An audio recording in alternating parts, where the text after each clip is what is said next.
Have I got a story for you? The new Fireside Flashback playlist on my YouTube channel, Covey Clan Hunting. It's the second episode and it's titled Bucky. It's about an 11-point drop tine buck. This buck is a true warrior. Tall tines, drop tine, crab claws, stickers, points, you name it, it's got a little bit of everything. This story is a good one, and I hope that you guys are enjoying your coffee like I am this morning. Next to a nice warm fire in these cold winter months, it's nothing better, except being out in the woods and hunting those white-tailed deer. Team Bearded Outdoors, Covey Clan Hunting. I hope you enjoy this video. Catch us soon.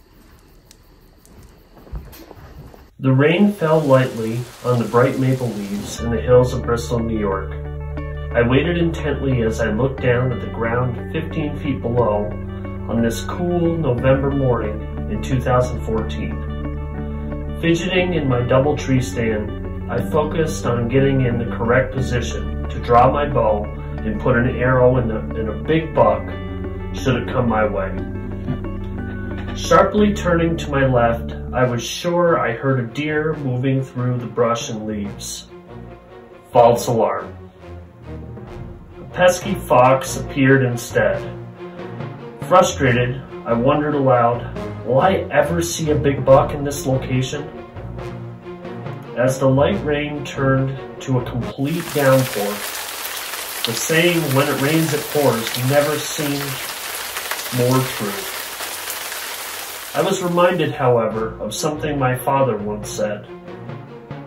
No matter what happens, never ever give up. No sooner than that thought left my mind, I saw a big deer walking with its head to the ground on a trail to my right. I knew that the trail 60 yards away headed southwest past my tree stand, but it was too far for a bow shot. However, just as the trail reached my stand, it forked off to another trail in the southeast, approximately 20 yards directly behind my tree stand.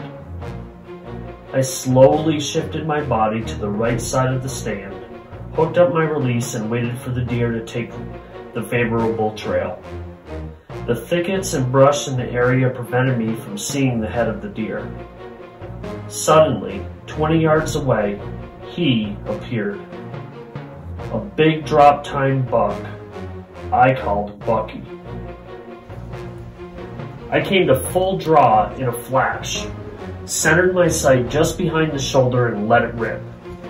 However, being the first time I shot at a buck with a bow, I did not account for the angle I was at due to the height of the stand. It was a clean miss. The big buck bounded to the east, stopped about 50 yards away, and looked back at me for about 5 seconds. Then he continued east down the ridge and completely disappeared forever. So I thought. Frustrated, exhausted, and feeling defeated, I turned to my faith.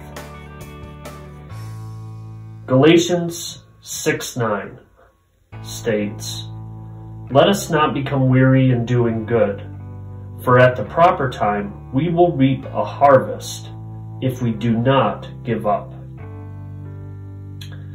For the rest of the archery season and the first couple weeks of gun season in western New York, I did not see any bucks, let alone the big drop tine. I decided that I needed to change locations, as the area in which I hunted received a lot of pressure from other hunters. On December 5th, 2014, I climbed up into a single tree stand that no one used all year, probably because it was slightly leaning forward due to an uneven tree on the edge of a field facing north.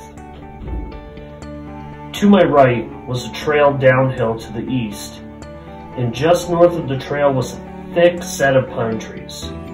It was a perfect pinch point, and I hoped to encounter a mature buck following a doe in the second rut. With a 15-mile-an-hour west wind and a 20-foot high stand, I was uncomfortable with having to lean forward and also freezing in the 15-degree weather. I decided that I would at least give it a couple hours in the stand, although I really wished I was in the warm shop, our name for our unique hunting camp. Except on this day, the shop was empty. My father-in-law, Pete Jones, already harvested a huge 8-pointer, and he was out of town with his brother eating buffalo wings and having a ball. All the other hunters were either tagged out or working elsewhere. At approximately 8:15 a.m., a mature doe came out from the north trail directly in front of me. Having a doe tag and no meat in the freezer, I rested the old 870-20 gauge on a tree limb and aimed at her vitals. Just as I was about to shoot, I saw a big racked buck coming behind her on the same trail. As I watched the buck, I realized it was Bucky, the Drop Tine Buck I missed in bow season. As the big doe moved closer to my right side, I knew I had a short window before she would scent me with the strong west wind. I had to take a shot at Bucky as soon as possible. Bucky turned broadside just as the mature doe was parallel to me, but the tree limbs blocked my view of his vitals. My only opening was a 50-yard neck shot. I took a deep breath, locked in on my target with super focus, and squeezed the trigger. I heard some crashing and then silence. What just happened? Did I hit him? I waited 10 minutes and climbed down from my stand. I went to the spot where he was in the field. No blood. I followed the tracks into the pines. Still no blood, no hair, and the tracks seemed to end a quarter of the way down the hill of the pines. I took my hat off in disgust, turned around, and looked back up the hill. I thought of my dad's advice and remembered my faith in God. Never give up. As I walked back up the hill, I realized that Bucky had backtracked, spun around, and crashed in the snow.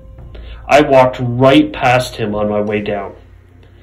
This buck was a true warrior. He had several broken tines, injuries from being shot at, and was definitely the dominant buck in the area. He was originally a 12-pointer with a drop tine and 2 crab claws. One of the claws broke off and I harvested him with 11 scoreable points. Elated at harvesting my first wall hanger, I called everyone I knew and had my son Billy taken out of school to celebrate with me. God fulfilled his promise. I reaped a harvest, and I will never, ever forget it.